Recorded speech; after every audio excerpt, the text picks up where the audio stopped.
Kutas, kupas tuntas, mantap. Yuk bergabung di Adikep Channel. Bismillahirrahmanirrahim. Assalamualaikum warahmatullahi wabarakatuh. Waalaikumsalam warahmatullahi wabarakatuh. Ya, penyelenggaraan praktek kebidanan, bidan memiliki kewenangan untuk memberikan kewenangan bidan itu pelayanan kesehatan ibu. Ya. Dimulai dari masa sebelum hamil, persalinan, nifas, masa menyusui, dan masa antara dua kehamilan. Kemudian pelayanan kesehatan anak diberikan pada bayi baru lahir, bayi, anak balita, anak prasekolah. Kemudian yang ketiga, pelayanan kesehatan reproduksi dan keluarga berencana. Itu adalah kewenangan bidan dalam praktek kebidanan. Oke, bisa dilanjut? Iya Bu, bisa Bu. Jadi nanti kalau ditanya kewenangan bidan sudah tahu, bagaimana cara mengurus izin praktek bidan sudah tahu. Sekarang pelayanan kesehatan ibu tuh meliputi apa saja saudara nanti? Konseling pada masa sebelum hamil, antenatal pada kehamilan normal, persalinan normal, nifas normal, ibu menyusui, dan konseling pada masa antara. Itu ibu. Kemudian dalam memberikan pelayanan kesehatan ibu, bidan berwenang melakukan episiotomi, pertolongan persalinan normal, menjahit luka jalan lahir, ingat, grade 1 dan grade 2. Di luar itu bukan kewenangan bidan. Misalkan ada ruptur sampai grade 3, grade 4, apalagi totalis, itu sudah bagiannya dokter spesialis obstetri ginekologi. Ya. Jangan nanti bidan bukannya jahit sampai grade berapa. Saudara harus paham ini. Penanganan kegawat daruratan dilanjutkan dengan rujukan. Jadi kalau menangani gawat darurat, misalkan saudara ketemu ibu hamil dengan PEB gitu. Kalau tempat saudara di bidan di desa, kemudian mandiri, saudara harus melakukan rujukan. Dalam rujukan harus ada stabilisasi kondisi pasien.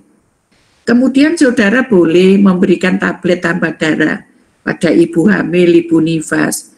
Vitamin A dosis tinggi pada ibu nifas. Kemudian bimbingan IMD, promosi air susu ibu, ASI eksklusif. Makanya buati semua untuk menganjurkan ibu-ibu untuk memberikan ASI eksklusif. Kemudian memberikan obat-obat uterotonika, manajemen aktif kala 3, itu boleh karena di kewenangan bidan sudah dijelaskan. Penyuluhan dan konseling, bimbingan pada kelompok ibu hamil, kemudian pemberian surat keterangan kehamilan dan kelahiran. Jadi kalau saudara sudah memastikan ibu itu hamil, bidan itu boleh memberi surat keterangan bahwa orang A ini hamil. Dan memberikan surat keterangan lahir untuk mengurus akte kelahiran. Bidan boleh. Tetapi yang saudara boleh memberikan surat kelahiran kalau itu yang saudara tolong. Jangan sampai nanti ada pasien lahir di tempat lain tapi mintanya di saudara. Itu namanya nanti ada pemalsuan surat lahir. Karena saudara tidak tahu orangnya ini benar enggak ini anaknya. Karena saudara bukan yang menolong. Makanya berikan surat keterangan lahir bila saudara sendiri yang menolong. Memastikan bahwa itu betul-betul anaknya. Dalam memberikan pelayanan kesehatan anak, bidan berwenang untuk melakukan apa? Pelayanan neonatal esensial, IMD, pemotongan perawatan tali pusat, suntikan Fitka pada bayi baru lahir ya, pemberian imunisasi HB0, pemeriksaan fisik bayi baru lahir yang ada di penanganan bayi baru lahir itu kewenangan saudara. Penanganan kegawat daruratan neonatal itu juga lanjut proses rujukan.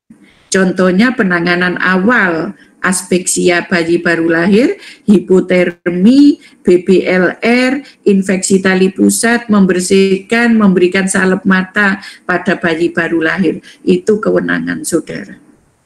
Pemantauan tumbuh kembang, bayi, anak balita, anak prasekolah, penimbangan berat badan, lingkar kepala, pengukuran tinggi badan, stimulasi deteksi dini, dan intervensi dini penyimpangan tumbuh kembang, KPSP, ya, konseling dan penyuluhan, komunikasi KIE, tentang ASI eksklusif, tanda bahaya bayi baru lahir, perawatan bayi sehari-hari, ya. Kemudian dalam memberikan pelayanan kesehatan KESPRO, KB, apa kewenangan saudara? Penyuluhan konseling tentang KESPRO dan KB. Pelayanan kontrasepsi, oral, kondom, suntikan. Nah, apakah untuk KB implan IUD tidak boleh? Boleh. Di aturan berikutnya ada penjelasan. Bidan mempunyai sertifikat untuk pemasangan IUD maupun implan. Jadi harus pelatihan CTU dulu, kalau sudah punya baru boleh melakukan pelayanan ini. Kecuali nanti kalau sudah ada profesi, lulusan profesi. Itu kewenangan di profesi. Oke? Jangan lupa subscribe, share, like, komen. Matur nuwun.